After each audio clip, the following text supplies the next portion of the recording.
آج ایک طرف متوجہ کرنا ہے کہ ہر آدمی اپنے اندر صلاحیتیں ڈھونڈتا ہے، یعنی کہ اس کا زندگی کے بارے میں ایک تصور ہوتا ہے، کامیابی اور ناکامی کی صورتیں بھی اس پہ واضح ہوتی ہیں، تو اس کے نتیجے میں وہ اپنی صلاحیتوں کو پہلے ڈھونڈتا ہے کہ اس صورتحال میں اپنی پسند کی زندگی کن صلاحیتوں کو استعمال کر کے گزار سکتا ہوں۔ ہم سب اپنے اپنے بارے میں جانتے ہیں کہ ہمارے اندر صلاحیتوں کا ایک گوشہ ہے، جس میں سے کچھ صلاحیتیں ہمارے نوٹس میں ہیں، ہمارے علم میں ہیں، اور بہت سی ہمارے علم میں نہیں ہیں۔ یہ بات ہم اپنے تجربے سے جانتے ہیں، یعنی محض یہ کتابی یا نفسیات کا علم نہیں ہے کہ بحران کے وقت یا کوئی چیلنج پیش آ جائے جس میں سروائیول کا سوال اٹھ جائے کہ میں بچوں کیسے، تو اس وقت آدمی کی کچھ حصے اور کچھ صلاحیتیں خود بخود بیدار ہو جاتی ہیں اور خود بخود کام میں آ جاتی ہیں۔ یعنی کسی خطرے سے بچنے کے لیے، کسی بڑے بحران میں گھرے ہونے کے وقت، تو اس سے گویا ہم میں سے شاید ہر شخص کو اپنے طور پر یہ تجربہ ہوگا کہ ہماری بعض صلاحیتیں ہمارے نوٹس میں نہیں ہوتی، وہ کسی ایمرجنسی میں کام آتی ہیں، اپنا اظہار کرتی ہیں۔ اسی طرح یہ بھی ہم جانتے ہیں، مطلب اپنے بارے میں جو ہمارا علم ہے، یہ بھی ہم جانتے ہیں کہ ہماری بہت سی صلاحیتیں استعمال میں نہیں آتی، یعنی ہم صلاحیتیں رکھتے ہیں لیکن یہ کہ اسے استعمال میں لانے کا موقع یا تو نہیں ہے یا ہم سمجھتے ہیں کہ ان کی ضرورت نہیں ہے، تو وہ کچھ صلاحیتیں ہیں جو استعمال میں آنے سے رہ جاتی ہیں، کبھی موقع نہ ہونے کی وجہ سے اور کبھی اپنی ہی ترجیحات کے نتیجے میں کہ میں نے زندگی کا ایک خاص تصور بنا لیا ہے، تو اس تصور میں خود کو اس تصور میں رہنے کے لیے اور اس تصور کو پورا کرنے کی کوششیں کرتے وقت مجھے بعض صلاحیتوں کی ضرورت نہیں ہوتی، وہ میں جانتا ہوں کہ میرے اندر ہیں۔ مثال طور پہ ایک آدمی یہ فیصلہ کر لے، یعنی اپنا یہ ٹارگٹ بنا لے کہ مجھے ہر قیمت پر امیر بننا ہے، تو اب امیر بننے کی خواہش کا پیدا ہونا اور اس کے لیے حکمت عملی اختیار کرنا، کوششیں کرنا، تدبیریں سوچنا، یہ سب نیچرل ہے، مطلب ہر آدمی جانتا ہے۔ تو لیکن میں نے امیر بننے کا فیصلہ اپنی زندگی کا مقصد بنا کر کیا ہے۔ ایک یہ ہے کہ بھئی زندگی میں بہت ساری چیزیں ہیں، تو ان میں سے ایک چیز یہ بھی ہے کہ خوشحال ہو جاؤں تاکہ سکون سے کام کر سکوں یا دوسروں کے کام آ سکوں،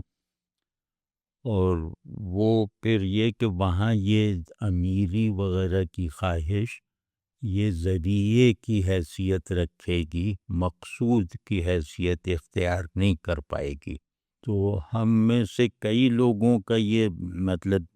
کئی لوگ اس بات کو اپنے تجربے سے جانتے ہیں کہ ہمارا ایک بڑا مسئلہ یہ ہے کہ ہم ذریعے کو منزل بناتے ہیں۔ تو اگر یہ بات ٹھیک ہے کہ یہ ہمارا ایک طرح سے اجتماعی رویہ بن گیا ہے زندگی کے بارے میں کہ ہم ذرائع کو جو ہے وہ مقاصد بنا لیتے ہیں، تو اگر ایسا ہے، اور میرے خیال میں ایسا ہے، تو پھر ہمیں اس پہلو سے اپنے آپ کو گویا دوبارہ دیکھنا اور جانچنا چاہیے کہ ذرائع کو مقاصد بنا لینے والی غلطی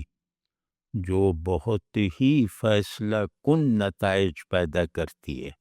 مطلب یہ غلطی ایسی نہیں ہے کہ ایک کام غلط ہو گیا تو اس کو ٹھیک کر لیا بعد میں، یہ غلطی پوری شخصیت کو بنا دیتی ہے، پورے ذہن کو ڈھال لیتی ہے اپنے سانچے میں، اگر ہم ذرائع کو مقاصد بنانے کی عادت ڈال لیں۔ تو اگر یہ مجھے احساس ہو جائے کہ بھئی واقعی میں نے یہ عادت ڈال رکھی ہے، تو میں اس سے نکلوں کیسے؟ تو اس کے لیے کچھ باتیں عرض کرنی ہیں کہ اسی کے لیے مجھے اپنے اندر موجود صلاحیتوں کو دیکھنا ہے، اور وہ صلاحیتیں ایک خاص طرح کا احساساتی نظام بھی اپنے ساتھ رکھتی ہیں۔ اب یہ وہ بات ہے جو مطلب اس کو سمجھنے میں آسان بنانا ہے۔ واقعہ یہی ہے کہ آدمی کے اندر موجود بنیادی صلاحیتیں، یعنی ایسی صلاحیتیں جو اسے بگاڑتی اور بناتی ہیں، تو یہ جو بنیادی صلاحیتیں ہیں، ہر صلاحیت صرف ذہن میں تھوڑی ہے۔ صلاحیت کا مطلب ہے وجودی، جن کا رنگ وجودی ہو۔ صلاحیت قوتوں کو کہتے ہیں، جیسے بالقوہ نہیں کہتے کہ بالقوہ اور بالفعل، تو بالقوہ کا مطلب ہے کہ یہ صلاحیت کے طور پہ موجود ہے لیکن کام میں نہیں آئی۔ تو بالقوہ جو بھی چیزیں ہیں وہ میری طبیعت، میرے دل، میرے دماغ یا میری شخصیت میں جیسے رچی بسی ہوئی ہیں، گندھی ہوئی ہیں، ان کے بارے میں یہ فیصلہ کرنا ضروری بھی نہیں ہے اور ممکن بھی نہیں ہے کہ آیا یہ صرف ذہنی ہیں یا یہ صرف قلبی اور روحانی ہیں، یہ ممکن بھی نہیں ہے، کیونکہ وہ ساری صلاحیتیں ایک ارادے کے تابع ہوتی ہیں، ایک ایسا ارادہ جو کسی بڑے انکشاف کے بعد حرکت میں آتا ہے۔ تو ہماری مشکل یہ ہے کہ ہم نے ارادے کو بھی بہت چھوٹے چھوٹے کاموں میں لگا رکھا ہے۔ وہ جو ہے ارادہ اپنی اصل قوت کے ساتھ، یا یوں کہہ لیں کہ ارادے ہی پر منحصر ہے میرے ذہن میں خیال کا بننا، مجھ سے کسی خاص فعل کا صادر ہونا، اور مجھے کسی چیز کا اچھا یا برا لگنا، یہ سب ارادے پر موقوف ہے۔ اس ارادے کو کیسے بیدار کیا جائے جو شخصیت کے تمام گوشوں پر حاکم ہے، جو شخصیت کو جاگنے پر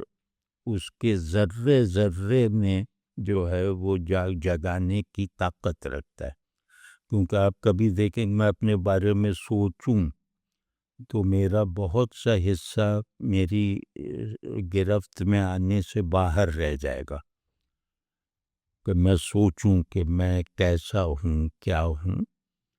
تو اس میں میں بڑی حد تک اپنے لیے یا ایک حد تک اپنے لیے نامعلوم رہوں گا، اپنی گرفت سے باہر رہوں گا۔ لیکن اگر یہی نظر میں اپنے اوپر ڈالوں ایک جذبے کے ساتھ، ایک پیشن کے ساتھ،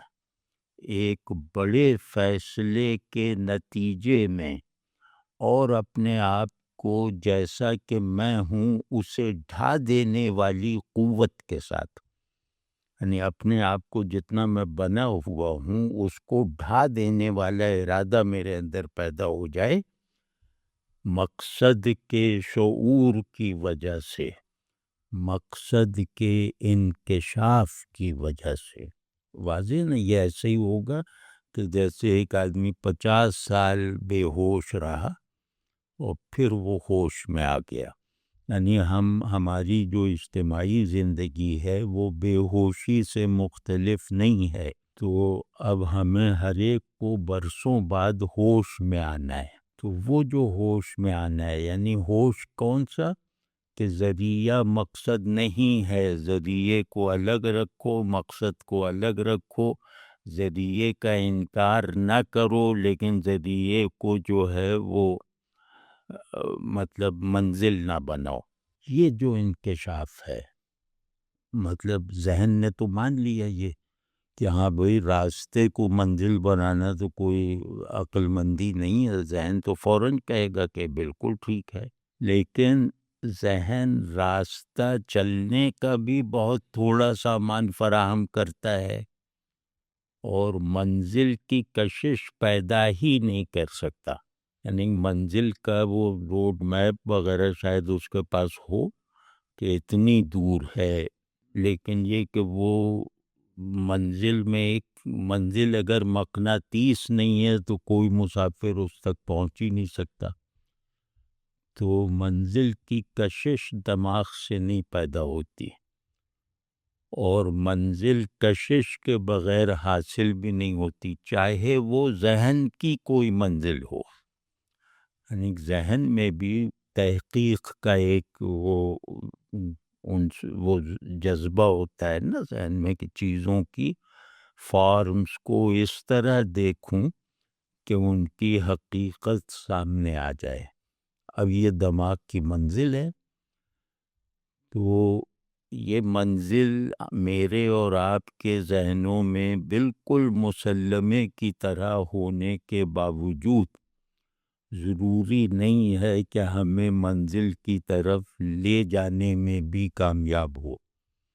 یا ہمیں منزل کی طرف بڑھنے پر آمادہ کر لے۔ آپ دیکھتے ہیں نا کہ دماغ کے اکثر فیصلے یا دماغ کے اکثر مشورے انہیں رد کرنا سب سے زیادہ آسان ہوتا ہے۔ یعنی ذہن کوئی بھی فیصلہ کر لے جو آپ کی شخصیت پر اثر انداز ہو اور آپ کی عملی زندگی میں اپنی جگہ بنانا چاہے، تو ایسے زیادہ تر فیصلے ہم بہت آسانی سے نظر انداز کر دیتے ہیں، کیونکہ ان فیصلوں کی رسائی میرے دل اور میرے احساسات اور میرے پیشن تک نہیں ہے۔ تو جو فیصلہ صرف سمجھ سے ہوگا اس کو قبول کرنا زیادہ مشکل ہوتا ہے رد کرنے کے مقابلے میں، اور جس فیصلے کی پشت پر جذبہ آ جائے گا، پیشن آ جائے گا، رغبت آ جائے گی، تو وہ فیصلہ جو ہے وہ مجھے اور آپ کو اپنی لپیٹ میں لے لیتا ہے۔ وہ پھر رد اور قبول کا انتظار نہیں کرتا، وہ مجھے جیسے اپنی گرفت میں لے لیتا ہے۔ کشش اسی کو کہتے ہیں کہ آپ کو اپنی طرف کھینچ لے، آپ کے اندر کوئی مزاحمت پیدا ہوئے بغیر۔ اس پہلو سے ایک دو باتیں عرض کرنی ہیں کہ ہماری زندگی کا مقصد مطلب معدوم ہے۔ معدوم یہاں اس معنوں میں کہتے ہیں کہ ذہن میں کبھی کبھی حافظے میں اپنا احساس دلاتا ہے مقصد، لیکن وہ نہ اس پر ذہن توجہ کرتا ہے اور نہ طبیعت اس کی طرف راغب ہوتی ہے، نہ اس میں ایسی کشش رہ گئی ہے کہ مجھے بےتاب کر دے کہ بھئی اب چلو اٹھ کھڑے ہو۔ تو جن شخصیتوں میں انقلاب پیدا کر سکنے والا جذبہ نہ ہو، یعنی جذبہ ہر ایک میں ہے، وہ جذبہ استعمال میں نہ آئے، وہ نہ ذہین ہو سکتے ہیں، نہ کریٹو ہو سکتے ہیں، نہ مذہبی ہو سکتے ہیں، نہ کافر ہو سکتے ہیں۔ مطلب یہ کہ وہ مسافر کی پوزیشن اختیار ہی نہیں کر سکتے، وہ طالب کی جو پوزیشن ہے وہ قبول ہی نہیں کر سکتے، وہ مکمل طور پر ہر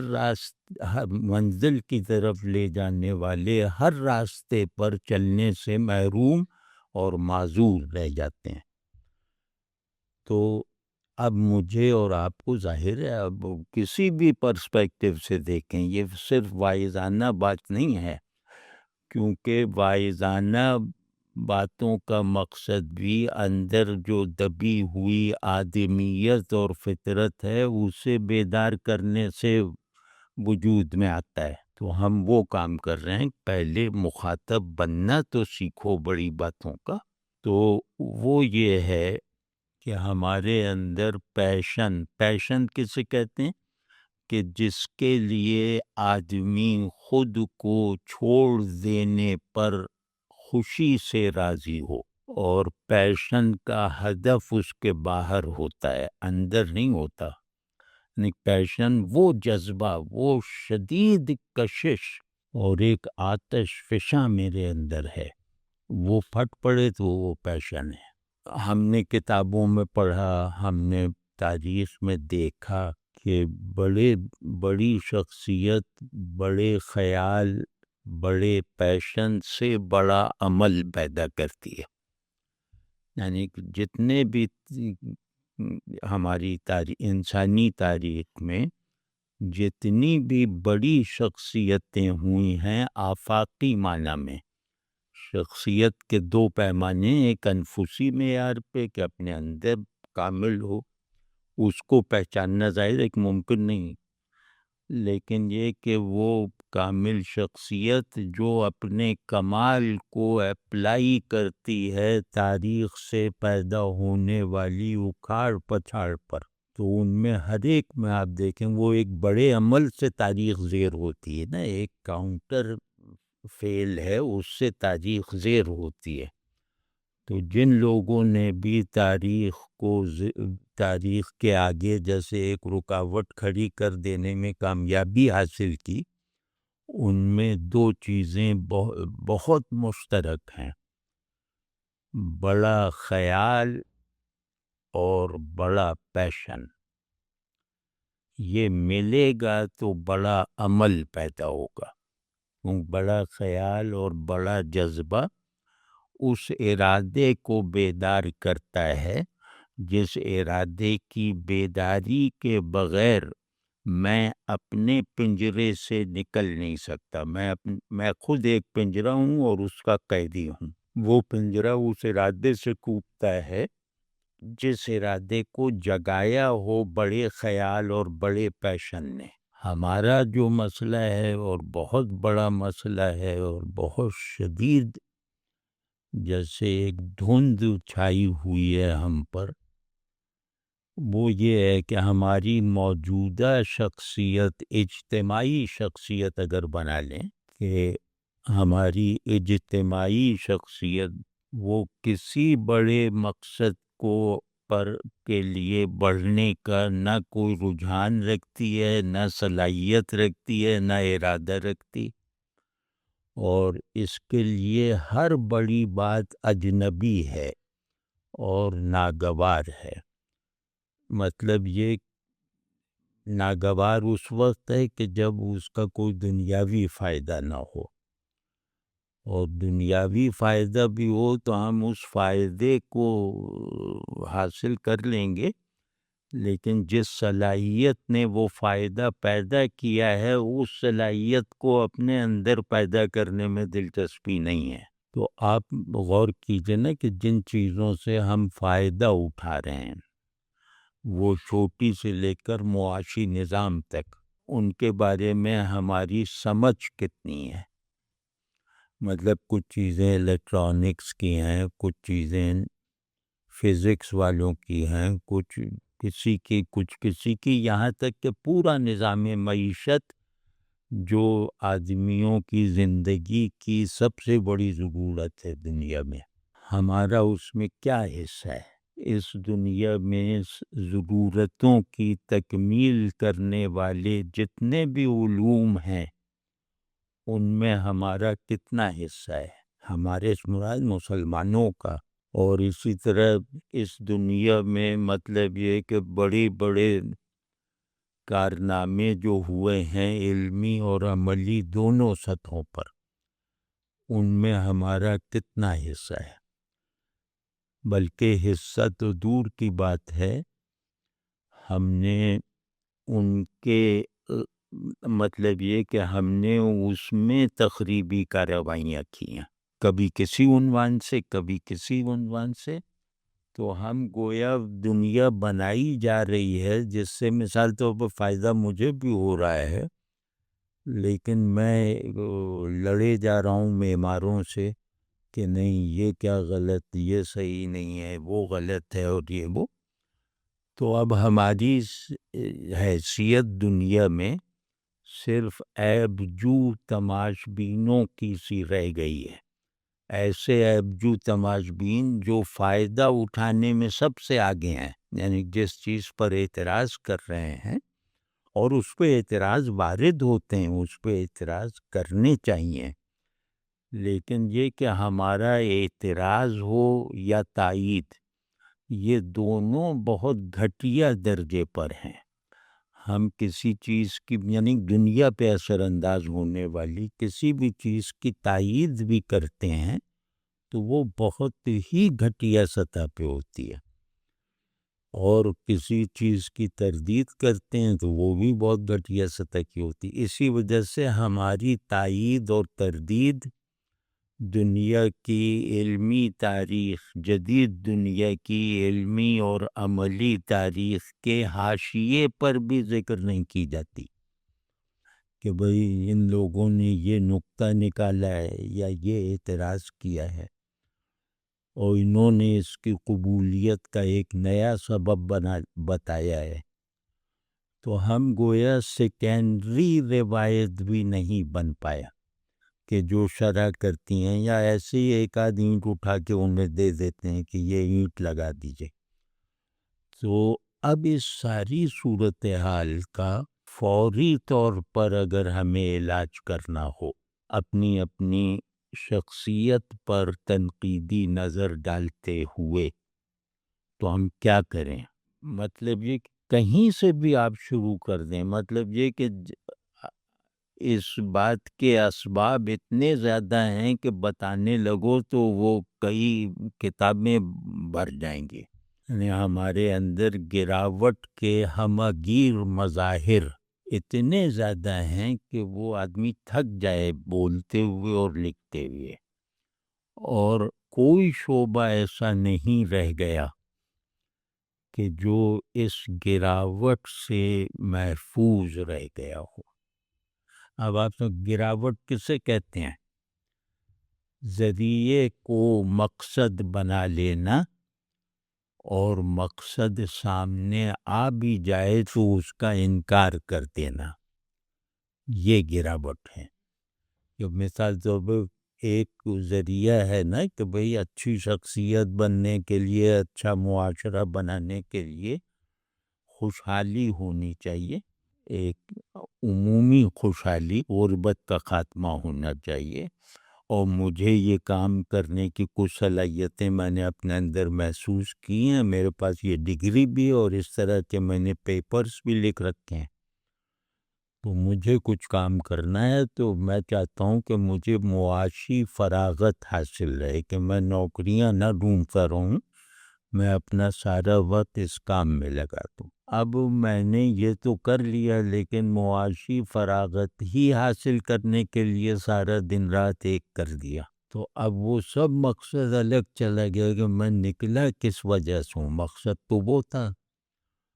تو میں نے کہا کہ نہیں، اسی طرح میں بتاؤں گا کہ کس طرح خوشحالی حاصل کی جاتی ہے، میں اپنے آپ کو ایک مثال بنا کے پیش کروں گا، وغیرہ وغیرہ. اس طرح کے ہمارے پاس بہانے ہیں. تو گراوٹ کی دوسری تعریف ہے کہ شخصیت خود غرضی کے مادے سے تعمیر ہوئی ہے. خود غرض آدمی گراوٹ کا شکار ہے. ٹھیک ہے. تو اب صورت ہماری اس پیمانے پہ بھی دیکھ لیجئے کہ ہم بے غرضی کا کوئی معمول رکھتے ہیں. ایک ہوتا ہے کچھ لوگ ہیں وہ اچھے لوگ ہیں، وہ اپنا جیسے یہ آپ کو کافی پینی تو بڑھا دیں گے، آپ پی لیجئے، لیکن یہ صرف کافی اور چائے کی حد تک ہی ہے. جہاں اگر ایک اپوائنٹمنٹ لیٹر آ جائے کہ آپ فلاں کارپوریشن کے CEO بنیں گے اور آپ کو اختیار ہے کہ یا تو آپ بن جائیں یا کسی کو بنوا دیں، کتنے لوگ فیصلہ کریں گے کہ کسی کو بنوا دیں؟ یعنی کہ اگر وہ صحت مند ہیں تو کتنے لوگ فیصلہ کریں گے کہ وہ کسی کو بنوا دیں؟ یہ گھٹیا پن ہے۔ اور اسی طرح دنیا میں رازداری برتنا اور دین کو بالکل چوراہے پہ رکھنا، مطلب یہ کہ دنیا میں میری جو اسکیمز ہیں نا، جو خوب میں ظاہر ہے کامل دنیا دار بن رہا ہوں، تو اس میں ادھر ادھر سے چھپاتا رہوں گا کہ میرا منصوبہ کیا ہے، وہ بھی فون کو لاک کر دوں گا جس میں وہ لکھا ہوگا، وہ یہ کہ یہ نہ پکڑ لے کہیں، یہ نہ کہیں اور استعمال کر دے، اس کے کام نہ آ جائے، وغیرہ وغیرہ۔ تو آپ کہیں دیکھیں جو کامیاب لوگ ہیں دنیا میں، وہ اپنی تدبیروں اور اپنے وہ منصوبوں سے بہت کم لوگوں کو باخبر کرتے ہیں، وہ مخفی رکھتے ہیں، اور وہی اگر نماز پڑھ لیں تو اس کو ادھر ادھر دیکھتے ہیں کہ لوگ مجھے دیکھ رہے ہیں مسجد سے نکلتے ہوئے۔ تو جو چیز راز ہوتی ہے وہ ہم چوراہے پہ رکھ دیتے ہیں، اور جو چیز پرسنل ہے ہی نہیں اسے ہم راز بنا لیتے ہیں۔ تو جو دنیا کو پرسنل بنائے گا وہ گھٹیا آدمی ہے، ایک تعریف یہ بھی ہوئی۔ اور جو اپنی اچھائیوں کو، جو دنیا کمانے سے قطع نظر اپنی خوبیوں کو حالت اشتہار میں رکھے گا، وہ گھٹیا آدمی ہے۔ تو اب غرض طرح طرح سے ہم دیکھ لیں، یعنی کہ زندگی میں معاشرہ بننے کے جتنے بھی چینلز ہیں ان سب کو اٹھا کر اگر ہم دیکھ لیں تو سب میں ایک چیز مشترک ہے، وہ ہے گھٹیا پن۔ گھٹیا پن کا ایک ثبوت ہوتا ہے پیری مریدی وغیرہ، کہ انہوں کا اب ہمیں تھوڑی معلوم ہے کہ یہ عالم بہت بڑے ہیں، اب میں کیا بتاؤں کہ عالم کتنے بڑے ہیں، تو بس انہوں نے بتا دیا کہ میں سب سے بڑا عالم ہوں، میں نے بھی نوٹ کر لیا۔ اب میں سب سے بڑا عالم انہیں کہتا رہوں گا، عالموں کی توہین کرتا رہوں گا، اور اس کے بعد ایک فخر بھی اپنے اوپر کرتا رہوں گا کہ دیکھو میں نے سب سے بڑے عالم کو دریافت کیا، وغیرہ وغیرہ۔ تو غرض ایک سڑک سے لے کر مطاف تک ہم گھٹیا لوگ ہیں۔ اب اس کا کیا کریں؟ مطلب یہ تھوڑی کہ ایک طبقہ گھٹیا ہے، مطلب کوئی بھی جو ہماری جو بھی طبقاتی تقسیم ہے اس تقسیم میں مقابلہ گھٹیا پن کا ہے۔ خدا کرے یہ بات غلط ہو، لیکن یہ کہ کم از کم مجھے محسوس ہو رہا ہے کہ یہ بات ہے مجھ سمیت۔ تو اب اس کا کچھ نہ کچھ وہ اس کی فکر کرنی چاہیے نا، اس پہ مطلب جھوٹے الزام پہ بھی ڈر لگنا چاہیے۔ صحت مند آدمی وہ ہوتا ہے اخلاقی طور پہ کہ اس پر جھوٹا الزام بھی لگے تو وہ فکر پہلے یہ ڈر پیدا ہو کہ یہ کہیں سچا الزام تو نہیں ہے۔ تو ہمارے یہاں کوئی عجیب طرح کی بے حسی ہے۔ تو اب صورت یہ مطلب ہے کہ میں آپ کی تعریف کروں کہ آپ صاحب علم ہیں 10 آدمیوں کے بیچ میں، کہ بھئی یہ بہت صاحب علم ہے، ویسے ہی کوئی سیٹھ آ گیا تو بس وہ سب رہ جائے گا، میں بھی اس کی طرف دیکھنے لگوں، آپ بھی اس کی طرف۔ تو یہ گھٹیا پن ہے۔ گھٹیا پن دنیا غالب آ جائے، دنیا سے اوپر اٹھائے رکھنے والی گیون قوتوں پر، تو اب آپ گھٹیا پن کے مریض ہیں، چاہے غریب ہوں، چاہے امیر ہوں، چاہے پڑھے لکھے ہوں، چاہے ان پڑھ ہوں۔ اس میں ہمیں کام کرنا ہے، مطلب اپنے اپنے طور پہ بھی، اور مطلب ہے کہ اس ارادے کو، مطلب کام کرنے سے مراد یہ ہے کہ اس ارادے کو بیدار کرنا ہے۔ وہ ارادہ یہی ہے کہ میں جیسے ایک چونک کر اٹھوں کہ بھائی میں تو اپنے آپ کو سمجھتا ہی نہیں تھا، میں تو ایک گھٹیا پن کا مریض ہوں۔ اب ایک آدمی دلدل سے میں دھس رہا ہے اور اس کے اندر اچانک یہ شعور میں بیداری پیدا ہو جائے کہ دلدل سے تو نکلنا ضروری ہے، اور مطلب جو بھی دلدل سے نکلنے کی خواہش میں جتنا زور ہونا چاہیے وہ جتنا زور ہوگا دلدل سے نکلنا اتنا آسان ہوگا۔ اور وہ جو میں کہہ رہا تھا بحران کے وقت کچھ صلاحیتوں کا آدمیوں پر خود اپنے اوپر انکشاف ہوتا ہے، تو دلدل میں دھنسنے سے بڑھ کے کیا مصیبت ہوگی، تو اس مصیبت سے خود کو نکالنے والی صلاحیت میرے آپ کے اندر موجود ہے، ایک خواہش کی شکل میں، ایک عزم کی صورت میں، ایک پیشن کے جیسے آتش فشاں کی طرح ہے، ہر آدمی میں ہے۔ اب اس کو بیدار کرنا ہے۔ اس کا طریقہ یہ ہے کہ ارادے کو بیدار کرو، دماغ کو پوری طرح راضی کر کے، دماغ کو پوری طرح اپنا حامی بنا کے، اور طبیعت کو پوری طرح انگیج کر کے، ہر بڑا فیصلہ، ہر بڑی چیز ان 3 سطحوں پر اپنی پریزنس رکھتی ہے، ذہن، طبیعت اور ارادہ۔ یہی شخصیت ہے پوری۔ جیسے نفسیات میں کہا جاتا ہے، اور یہ متفقہ علاج ہے نفسیات میں، کہ جو مرض کا ادراک آدھا علاج ہے، کہ نفسیاتی طور پہ کہ بھئی مجھے انگزائٹی ہے تو میں نے انگزائٹی کو مان لیا، تو اب ظاہر ہے اس کے علاج کی طرف جاؤں گا، تو آدھا علاج، علاج کا ارادہ آدھا علاج ہے، علاج پر آمادگی آدھا علاج ہے۔ تو ہمیں اس آدھے علاج کے طور پر ارادہ اپنا بیدار کرنا ہے، اور وہ یہ ہے کہ مجھے اس گھٹیا پن سے نکلنا ہے، اور اپنی، اور اس سے نکلنا میری غیرت کا تقاضا ہے۔ جو چیز بھی آپ کو زیادہ جوش میں لائے وہ نام رکھ لیجیے۔ تو ہمارے یہاں کیونکہ غیرت کا لفظ بہت استعمال ہوتا ہے، تو یہ میری غیرت کا تقاضا ہے کہ میں اس دلدل سے نکلوں گا، تو پھر وہ امید ہے کہ ہو جائے۔ دوسرا جو ہے وہ یہ ہے کہ میں یہ عملی گر کی بات بتا رہا ہوں، مطلب یہ بے اثر انشاءاللہ نہیں رہے گی۔ ارادے کی بیداری تو ہم پتہ نہیں کس دل سے کوشش کریں گے، شاید نہ ہو پائے ارادہ بیدار، لیکن یہ عمل کی بات ہے۔ جو چیز آپ کے دل کو الجھائے،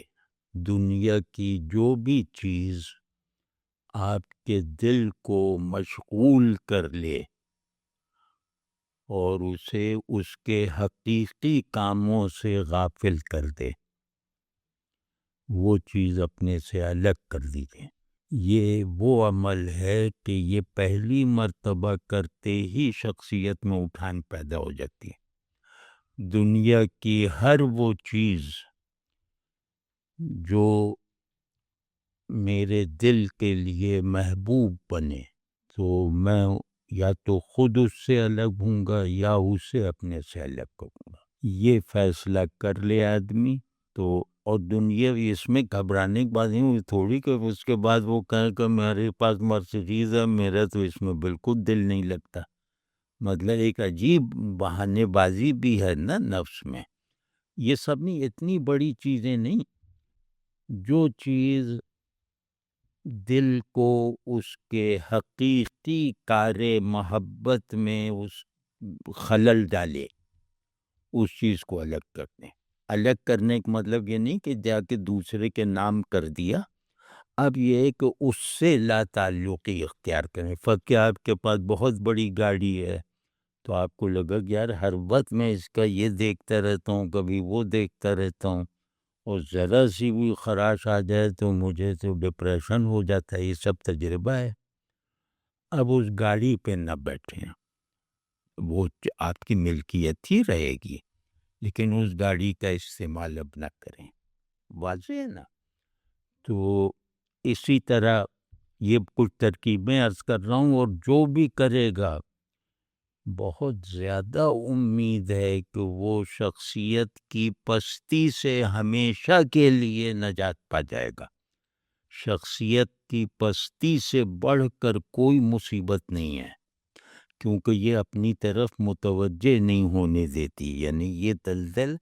لمس میں بہت نرم ہے اور اس میں رنگ بھی پھینکا گیا ہے، تو اس میں جیسے دھنسنا اور ڈوبنا خوشگوار لگتا ہے تا وقت ہے کہ یہ یہاں آ جائے، تو یہ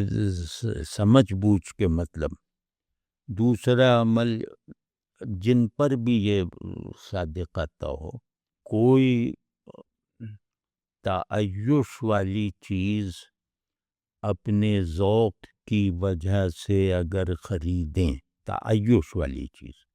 یعنی ایک ہوتی ہے راحت والی چیز، ضرورت، راحت اور تعیش۔ تو تعیش وہ ہے کہ وہ آدمی کو خود بھی برا لگتا ہے اگر وہ اخلاقی طور پہ بیدار ہو نا، لیکن بعض مرتبہ یہ ہوتا ہے کہ ایک آدمی بہت آرٹسٹک ذوق کا ہے اور اس کے پاس وسائل بھی ہیں، تو وہ جا کے کوئی بڑا آرٹ کا نمونہ وغیرہ لے آتا ہے، تو وہ ظاہر ہے تعیش والی بات ہے۔ اتنی ہی رقم ضرورت مندوں میں بانٹیں، یعنی تعیش کی جو چیز آپ خرید سکتے ہیں اور خرید لیتے ہیں تو اتنی رقم ضرورت مندوں میں بانٹیں۔ یہ دو چیزیں کر لو بھائی، سب کا قد بہت اونچا ہو جائے گا۔ اب یہ تو ٹھوس علاج ہے نا، یہ تو گھما پھرا کے تو نہیں کر رہے، ٹھوس علاج ہے جس میں میں اپنے آپ کو بھی دھوکہ نہیں دے سکتا، اور باتوں میں تو دھوکہ دے دوں گا نا کہ کیا مطلب دنیا کو چھوڑ دیں ہم لوگ اور ترک دنیا کر لیں اور مغرب کے پیچھے پڑ جائیں، علم حاصل کرتے رہیں۔ علم تو مغرب کا ہے، ہم کیوں حاصل کریں، ان سے تو جہاد واجب ہے وغیرہ وغیرہ۔ تو اس میں بہت دھوکے کی گنجائش ہے، اس میں کوئی دھوکہ نہیں، محسوس ہوا کھٹ سے عمل کریں، اور اس وقت تک وہ چیز خریدیں ہی نہ جب تک اس کی دگنی قیمت جیب میں نہ ہو۔ بس یہ کر کے دیکھ لیں۔ یہ کچھ ہمارے دوستوں نے اس کی عادت ڈالی ہے، مطلب یہ ابھی ترکیب تھوڑی بتا رہے ہیں، تو ان لوگوں سے پوچھیں تو وہ بتائیں گے کتنا ہے۔ پھر ظاہر ہے پھر ہم آپ سے کہتے رہیں گے یار کل پھر کوئی تعیش والی چیز خرید لو۔ یہ تو دو بیچ میں بات آ گئی، لیکن یہ بہت کارگر تدبیر ہے، اس کی ناقدری نہ کیجیے گا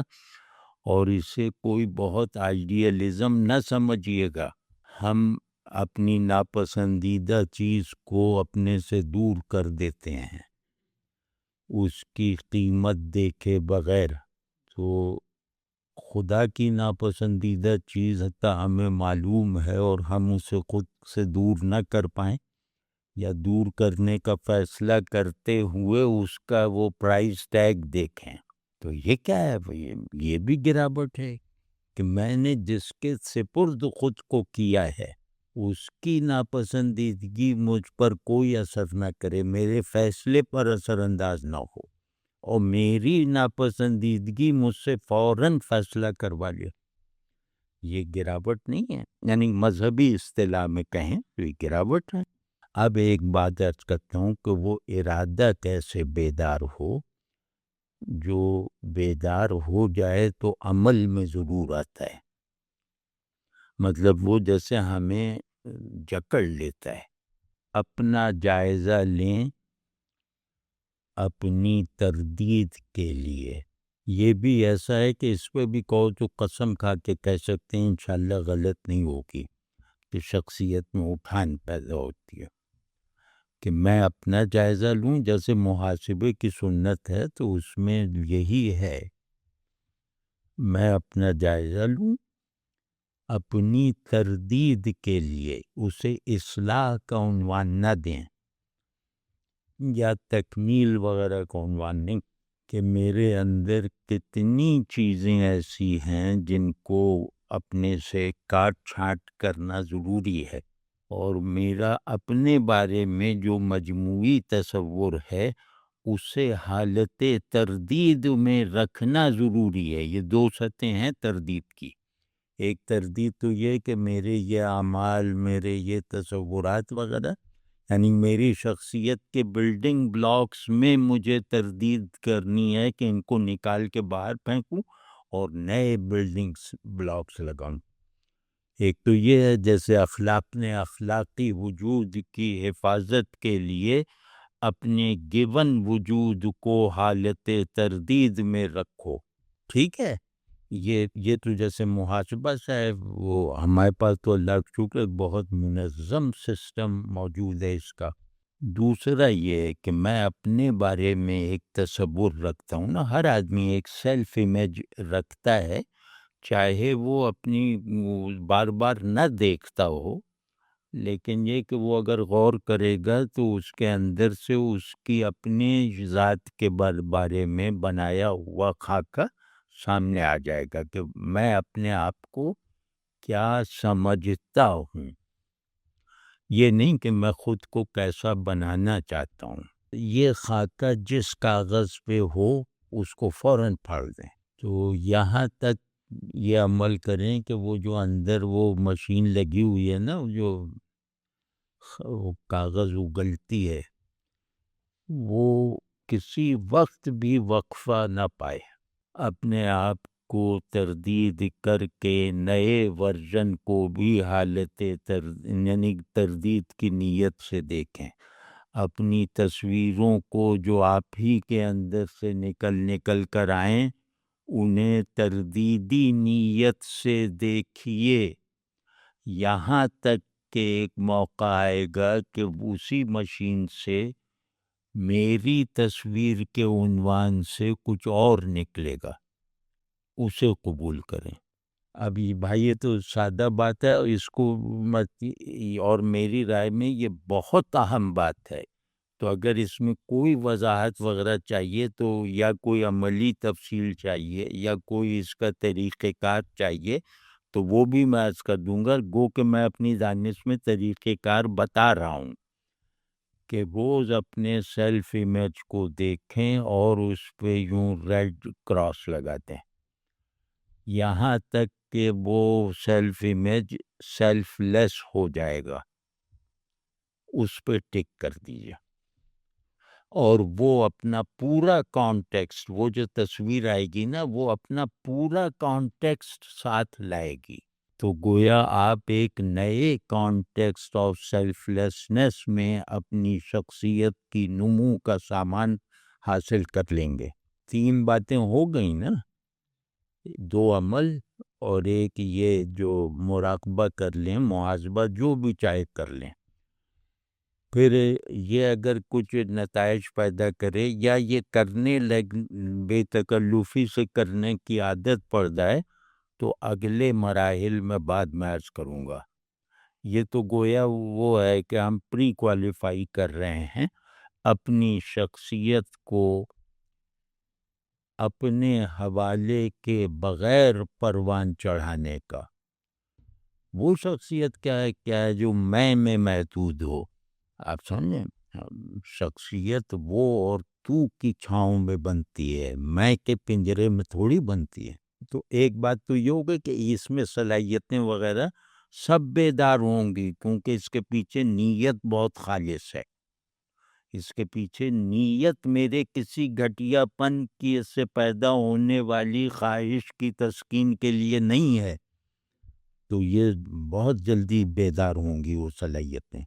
جو ہماری زندگی کی گراوٹوں نے جنہیں معطل رکھا ہوا ہے ہمارے اندر۔